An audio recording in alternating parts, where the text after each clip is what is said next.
Heading into a bye week, it obviously comes at a good time for a number of reasons. Heading into Baylor, we tried to convince them that we had enough in our tank to be able to go, play a good football team. And looking back on it, don't know if we did. They were obviously a lot more energized, fresh, excited, ready to play more than we were, and it obviously showed out there. So moving forward, this week will be, we gave them Sunday off, we gave them Monday off. Big week for academics. Midterms are next. They come out on Monday, so the guys will be, heavily involved in a lot of academic things this week. Rest and recovery is extremely important. We have a beat-up football team. We've been playing a lot of snaps defensively, and those guys are a little wore down. Had something to do with what happened on Saturday defensively. The other part of that is Baylor's really good offensively. But been playing a lot of snaps defensively. Offensively, we're playing more bodies, just because we're trying to figure out, what our dynamic is and what our makeup needs to be. But really just got to get healthy, and got to get away from it for a little bit this weekend. In the meantime, Tuesday, Wednesday, Thursday, we'll get out there and we'll try to just keep improving. I think we're a football team that is very inexperienced, that needs to keep playing, needs to keep improving. That's coaches, I got to keep improving.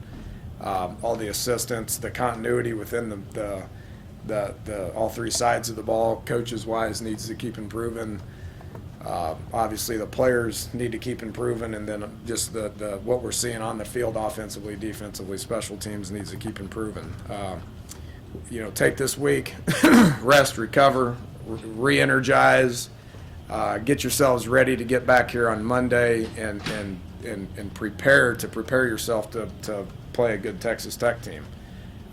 We don't have school Monday and Tuesday, so we'll have 2 good work days at the beginning of the week, and then move forward with the game week after that. So injury-wise, I go through the injury report and all that, where we're at, because, again, this week's important to get these guys back. But Dustin Garrison and Nick Kwiatkowski will get strong enough this week to be able to practice next week. We should see them back.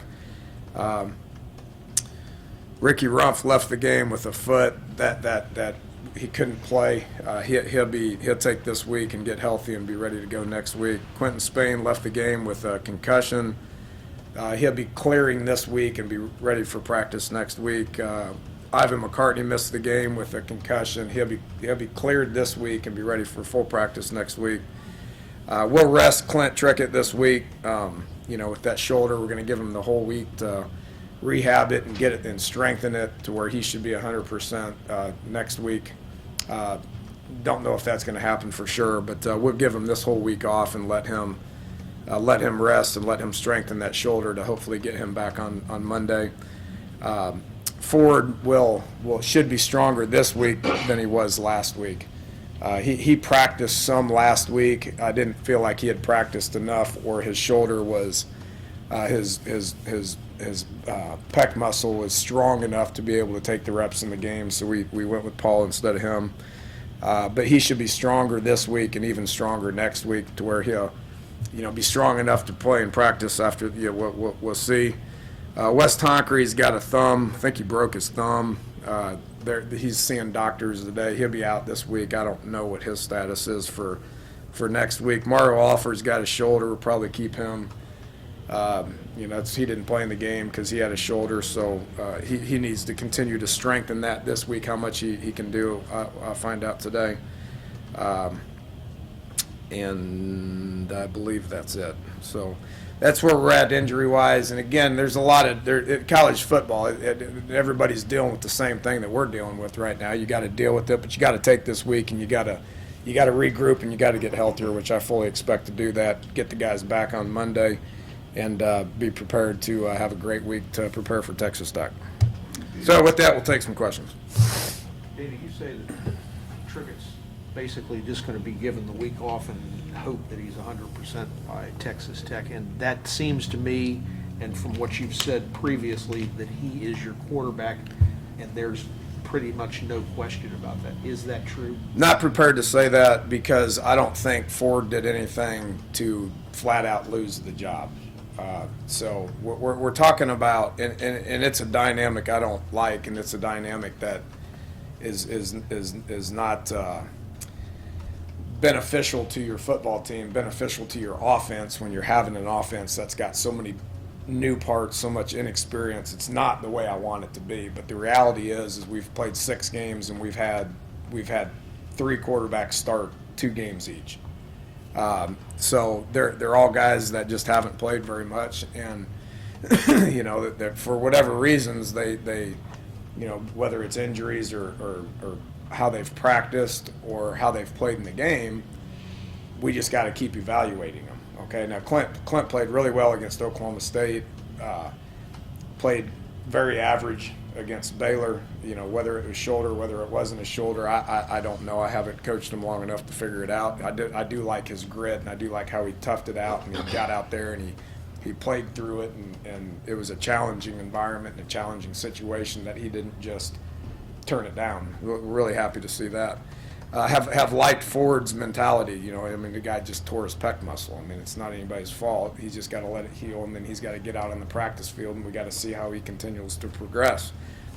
So that's what Monday's for. We got Monday, Tuesday, Wednesday, Thursday. We'll look at them.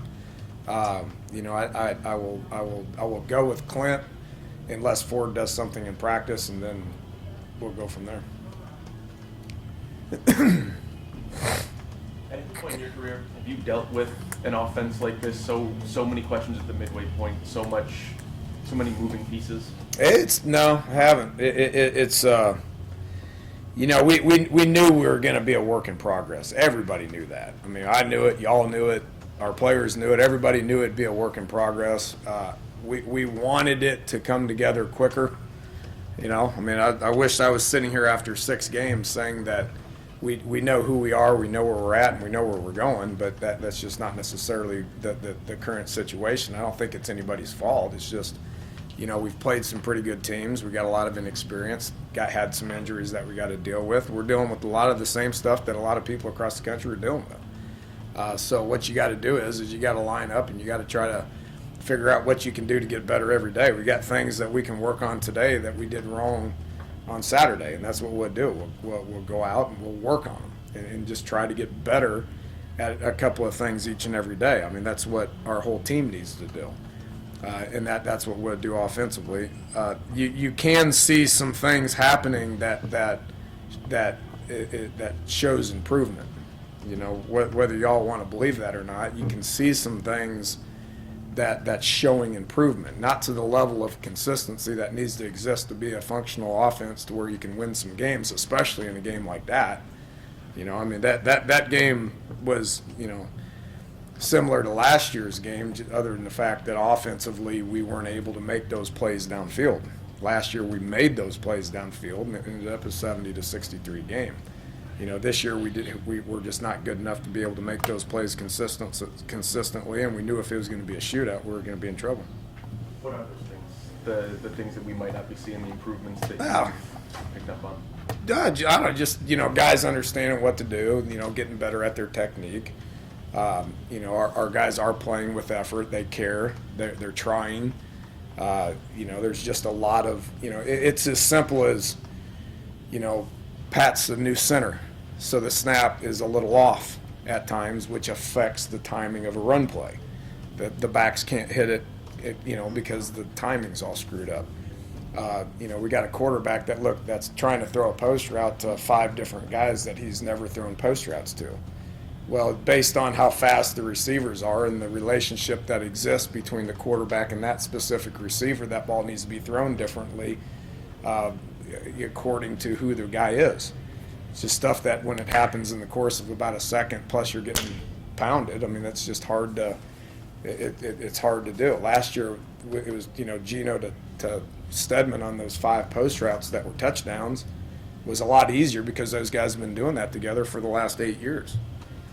So, we got one to Kevin, which looked good. Got a couple of them to Kevin, which looked good. We got Charles loose, in open field. And if we get him loose in open field, we think good things are going to happen. So just a couple of, we just got to, it's just the continuity of it. We got to keep improving, getting better. With what you're saying, coach is in a real dilemma, I guess. The weakness is something that you should attack. Yet it sounds like when you got a quarterback with a bad arm, throwing the receivers who he's never thrown to, that you really can't attack the way you want to. What do you do? I mean, you obviously tried to attack it. Oh yeah, we tried, and we're going to try it again. I mean, we're going to figure out what we feel like can work, and we're going to try to put ourselves in the best situation we possibly can. And if it doesn't work, we just need to point it out, and then we need to do it again, and do it again, and do it again, and do it again, to the point to where it works out. I mean, that's the only way you can do it. You can't wave a magic wand or, put some sort of a spell over them to be able to make that stuff work. You just got to play. You need reps, you need time, you need practice, you need the proper mentality, you need a whole lot of stuff to make it work. It's a hard game, and we've played good teams. I mean, it is what it is. And what are your thoughts offensive line-wise, how they play? They've played like our whole offense has, just inconsistently. I think we're developing some continuity right now with those guys. I like our lineup. Those guys will continue to get better at what we're asking them to do. Pat's going to become a better center. Quentin's going to become a better guard. Fight and Kindler are still getting better. Fight probably played his best game the other day. Nick gets a little overmatched at times, but tries hard. The three young guys will continue to get better. They struggled in the game the other night. They've struggled at times this year, but Pankey and Orlowski and Lucas Marquise will continue to get better. They're just not at the point where they can be, overly productive at this point, but they just need to keep working. We got 2 freshmen and a sophomore there. It's hard to play that position when you're that young. So they're inconsistent. We do like our lineup, and we think they'll continue to gel, and we need those 3 young guys to keep pushing. Dana, we got our first chance. Twice the targeting rule was used, and once it was overturned, and once they upheld it. Now that you actually saw it out there, I mean, do you use that film or anything, and now say, okay, this is it specifically, or this is what we're trying to avoid, anything like that? Well, we've done all that. I mean, we've done all that, and they were for specific reasons. I won't go into it. They were looking for that. They were looking for it, and the one on Cook was just horrendous, horrible, the worst call ever. It was bad. I mean, and I don't want to get reprimanded or anything like that, but they obviously overturned it, and they admitted their mistake, and we're not going to go into why the rule is what it is, but Darwin did everything we asked him to do. I mean, he turned his head, and is there going to be contact head to head? Well, it's unavoidable, but he did not lead with his head. He did exactly what we asked him to do. The other one was confirmed, and I agree with it. It's with Pankey. He's going to have to sit out the first half against Texas Tech. He was peeling back, and it was the defenseless defender.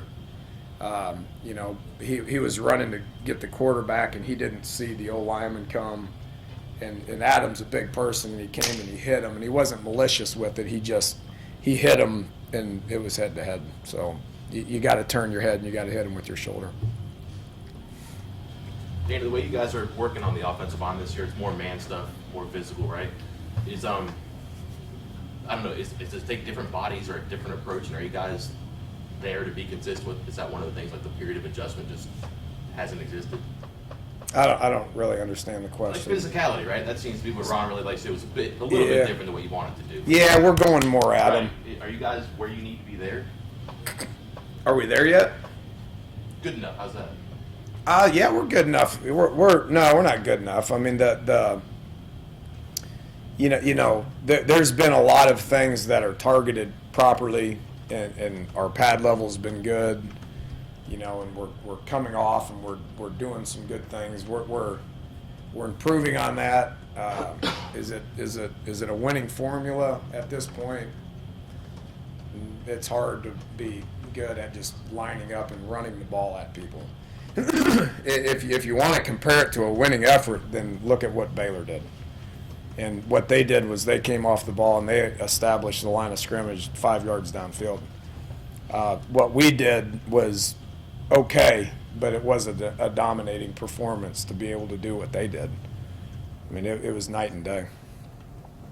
You've said you're happy with Keith's approach defensively, and obviously through the first few games had a lot of good things to say about him. Last week was the first time you guys really were tested vertically, and they had some success doing it. Still happy with that? Did you see things that you liked, didn't like? What made it different from last year when you guys had the same trouble?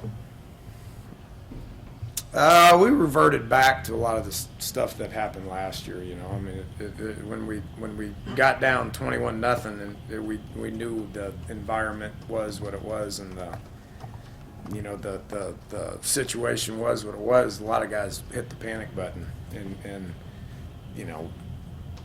defensively specifically, I'm talking about here, they hit the panic button and started losing some of the discipline that we've been teaching for the last 8 months, which was discouraging to see. Now we've done a relatively good job of stopping the run with a relatively weaker box, to keep the safeties deep, to protect the corners. When Baylor established the run like they did, that was something that hadn't happened in the previous 5 games. Now why did that happen? I mean, I can give you 1,000 excuses about why it happened. I mean, basically, they whipped our tail. And so what do you have to do? You got to change something. So now you got to start crowding the box. You got to start bringing safeties down. You got to start pressuring. You got to start doing a variety of things, which puts corners at, it puts them out there in the open field. And they had 2 guys on the open field that could just flat out just go. And some of those throws and catches were really good. And even when we had good coverage, it was just like, gosh dang, they still made it work. So, and then it just steamrolled from there. It's been a roller coaster 3 weeks with 2 blowouts and 1, upset victory. How's the senior leadership been for you? Have you been pleased with the guys, how they've stood up through the 2 tough losses? Yeah, I have been. I made reference to that last week. When we when we came back from Maryland embarrassed and disappointed and all that, Darwin Cook, Shaq Rowell, Will Clark, Doug Rigg, Pat Egger, Curtis Fight, Charles Sims, Nick Kindler. I thought those guys did a great job, those are our senior leaders that we're talking about. We need more guys to emerge. They don't have to be seniors. They can be juniors, sophomores, freshmen, for all I care. Need to keep developing that, which we are. Did a great job coming back for Oklahoma State. And that's everybody was happy about that. Okay, well then we took a step back, going and playing in a very difficult environment, in a very difficult situation. We weren't up for the challenge. I'm going to lean on those guys again for going through the off week and then getting into a game prep week versus Texas Tech. I mean, those guys, their job's not done just because they did it one time. So we need them to bring us back, and we need to get back on track. We need to, again, prepare to have a good preparation for game week against Texas Tech and get out there and play our tail off. That the environment that needs to exist for Texas Tech needs to be the same environment that existed for Oklahoma State. And we need to win. And then it comes to at what point is this football team going to be able to have some consistency to it? That's the next step. But we got to get to the next win before we get to being able to address that. Did you happen to watch Gino last night play? I did. Any kind of emotions watching that, especially in lieu of what you're going through here this year with your quarterback? Yeah, it'd be nice to have them. It'd be nice to have any number of the 6 last ones that I've had. But, yeah, who knows? I mean, which one of these guys are on our team right now that can end up improving to the point to where they can be the next guy? I mean, they just got to keep playing. You know, you look at Clint and Ford, they've played 2 games in a Mountaineer uniform. You know, they got to just continue to get better. I mean, it's unfortunate that both those guys are dealing with injuries, but they got to continue to improve, and I have all the confidence in the world in those 2 guys that they will continue to improve. It was fun watching Gino. It was fun. That's a difficult situation that he's overcoming, you know, and having a ton of success, and said it from, you know, ever since he was done playing for us, he's going to be a great pro and play for a long time. Last week you said you were going to be auditioning kick returners during practice. Went into the game, had more success with it than you had. Have you found someone? I mean, Yeah. I think so. I think so. We improved on kickoff return. I thought our special teams played well. I thought we won the kicking game. We covered well. You know, their average starter drive was 25. Our kick return was better. You know, we didn't have any inside the 20, and our average was like 30, I think. You know, Nick did good. You know, they got no return yardage on us on punt. You know, we created the turnover and scored a touchdown. We got an onside kick. We executed it. So I think we won the kicking game. I think we're continuing to improve on the kicking game. Wendell Smallwood did, you know, that the wind was, so he caught a couple like this, which made me nervous, but the wind was kind of swirling a little bit. Did a relatively good job catching it and just moving forward with it. And I think Worley, you're going to like what you see out of him once he gets an opportunity to catch it and go forward. And, you know, we got a couple other guys we'll keep working with, but today we'll get out there and we'll work it hard to keep trying to improve. Dana, on the communication stuff, I understand the pace is the one thing you can't do, right? But can you really not get in or get out of plays? And how is Clint when he sees something and wants to change? He's not there yet. I mean, we're not at a point with him. Paul changed a couple of plays, but we're not at a point with Clint where he's going to change the play. I mean, that's a separate discussion. That communication is one discussion. Him understanding the offense well enough to be able to get us into better plays is a whole nother discussion. The communication was again average at best, and we'll work at it again today. I didn't like our tempo. I don't know why, but our tempo wasn't as good this Saturday as it was last Saturday against Oklahoma State. You know, ultimately it's on me, obviously, but I got to get them to where we're pushing it along a little bit farther. We had enough success offensively where we could have pushed things a little bit quicker. And that some of that's on Clint. I told him that. I was like, look, your sense of urgency needs to pick up. You know, I'm going to get you plays. You need to see it and understand it, and you need to get it relayed and do it quicker. And we'll work that hard this week. You know, even with him and his thought process, he can work that this week. And then coming back next week, he'll be able to take the live reps. Forward a little bit better than that? Yeah, I thought so. In his 2 weeks that he was in there, I thought he was. Paul probably does it a little bit better just based on all the reps that he's gotten over 3 years. Ford and Clint both will improve with reps and improve with time. When it comes to communication, what to call and how it looks once we call it. Okay, thanks, Coach. Yeah.